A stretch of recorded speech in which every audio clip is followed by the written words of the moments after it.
my neighborhood in particular has had a lot of problems with outages. Their number one thing.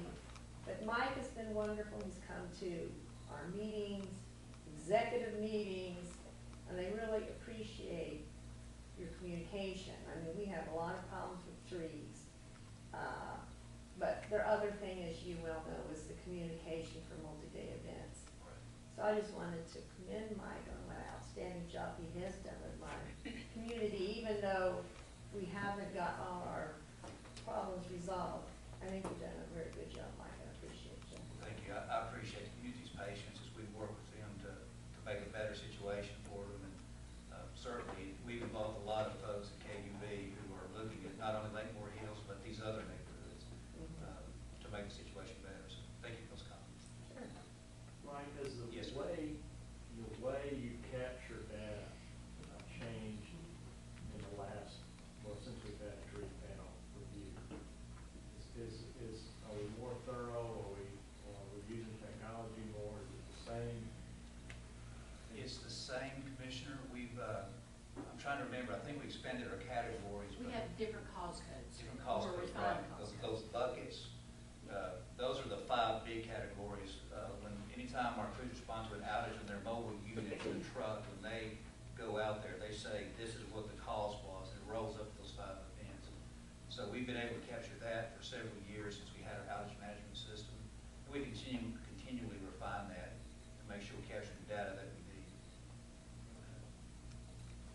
Any other questions or comments? Someone to comment, I don't know if we ever told you, but that last storm we had, we appreciate all the safety that went and play with that, with not having any people hurt too, because that was amazing. That was. We were really proud of our safety record. Our entire KUB staff does really well during these major storm events. So appreciate that comment. Thank you. Thank you, Mike and Liz. You all have done a great job. I want to recognize Sherry Ottinger. Each fall at this time, we talk to you about what we believe the winter is bringing us and its impact on customer bills and energy use. So we'll do that today.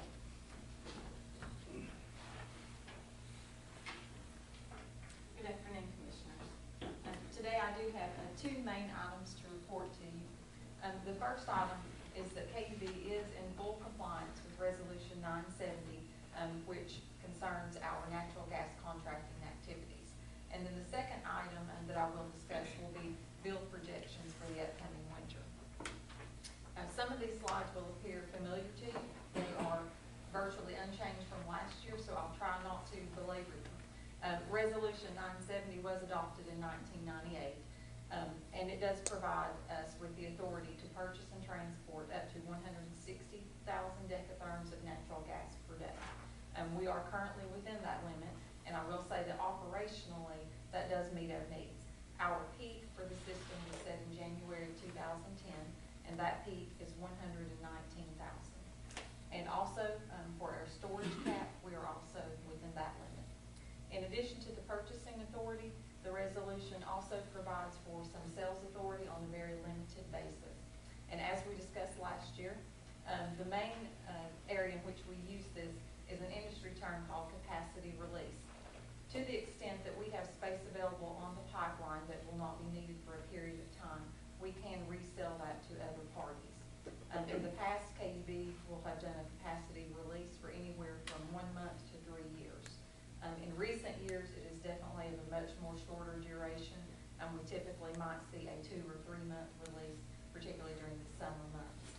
And I'm happy to report to you that through capacity release, we were able to save our ratepayers over $100,000 last year.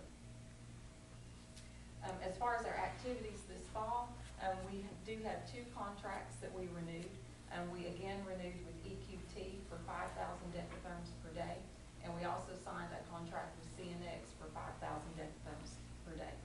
Both of these suppliers are in our Appalachian area, with supplies coming in here and here near our Saltville storage area. Both of those contracts are 2-year term, and both are for winter only. This is just a snapshot of our natural gas portfolio. Again, is our Appalachian supply that we just discussed. ConocoPhillips and Shell are our suppliers from the Gulf of Mexico area. And then on any given day during the winter, we might be pulling from our Tennessee gas pipeline storage or from our East Tennessee natural gas storages. Now, I will also point out to you, this total does exceed 160,000. Why that is not in violation of Resolution 970 is because we are not purchasing that amount on any given day. Because we have the storages worked in there, this would actually be our max purchases on any given day. And again, our pipeline contracts constrain us to 157,000, so we would not be in violation of that. Storage is also a vital component of our portfolio.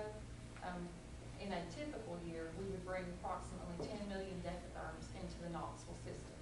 8 million of that would come during the winter months. So having this 4 million of storage available to us is very important in us being able to meet our customers' needs. Just a brief glimpse at our hedging program. Our goals for our hedging program are unchanged. Our main goal is to minimize price volatility. In a typical month, we would execute one price lock. That lock would be for a duration of anywhere from 3 months to 12 months. And once we reach a given month, we have a soft target that we would like to see a 60-40 split between locked price and market price. Obviously, on any given month, that is going to move around depending particularly on the weather in that month, but that is our goal. Over the past 3 years, natural gas has stayed below $5, and you'll see that on the next chart. When we look at recent history, this would be the $5 mark, and you can see that we have stayed below that. Where we have experienced volatility during this time frame is actually on the low end of prices dropping. You will probably recall that last winter was the warmest winter in 25 years. And so when we came out of that winter, storages were full, and purchasers like KUB and others did not need gas. We did not need to purchase any additional supply. So the price in May dropped to as low as $2. If we look back over history, certainly the volatility is much more extreme at times. So while we are currently enjoying these low prices, we are mindful that there is upward potential here, and so we will continue our hedging efforts. There's also upward potential in regards to winter weather. As I mentioned, last winter was very warm.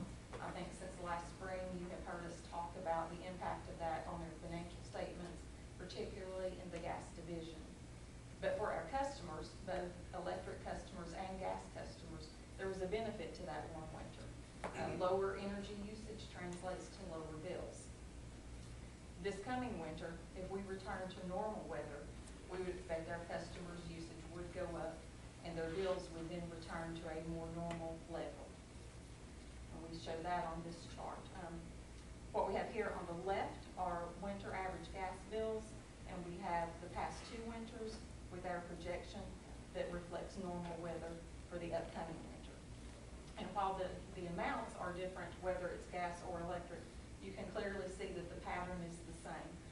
Winter 2011 was very normal, and when we had the warm weather, bills dropped, in both cases, gas and electric. And again, if we have normal weather this winter, our projection would be for gas that we would have levels of bills approximate to 2 years ago, again, when the weather was normal. For electric, it's the same. Very similar bill scenario under normal weather. I will say if this winter is colder than normal, these yellow bars certainly could go up. If this winter is warmer than normal, they could go down, but we certainly would not expect a repeat of last winter. So to that extent, some of our customers may call in with high bill inquiries. Even though their bills might not be high relative to history, if they're only looking back to last winter, they might seem high. So to that extent, we will certainly provide them with as much information and assistance as we can, particularly those customers who may have difficulty paying their bill. I believe that you are aware of many of the programs that we have available for our customers. Obviously, we provide information. We have a staff of customer counselors, and we have a great community that offers assistance, and our counselors work with that community. But today, I would like to highlight a new option that we have this year. Commissioner Williams made a suggestion that we look at providing a gift card option. And we do have that in place today. We're very pleased to offer that to our customers, and we believe that it will be beneficial for many of our customers. The gift card would make a great gift for someone. If you have a relative that's on a fixed income, or if you have a friend or a neighbor that is experiencing a temporary setback, this could be very beneficial to them. So currently, the gift card is highlighted on the front page of our website. It's also in our customer newsletter for the next 2 months. And last month, we had a high bill agency meeting that was promoted there. So there are some additional promotions that are underway in regards to advertisements and that sort of thing. But we are very pleased to offer this to our customers and believe it will be a benefit to them. So I know I went through that fast. I know you have lunch waiting, but I'll be glad to take any questions. Have we sold the gift card yet? The link from the website is very easy. You just click and move through. I get a kickback too.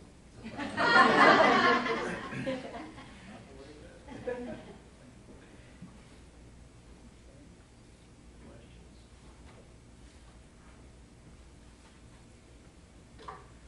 Okay, thank you. Anything else? Madam President? You don't have Joe? Yes, the ARC committee met on the 26th of last month, and you will all be happy to hear that we've got a glowing report from our auditors, the Moss people. They were very complimentary of the staff and the accounting procedures,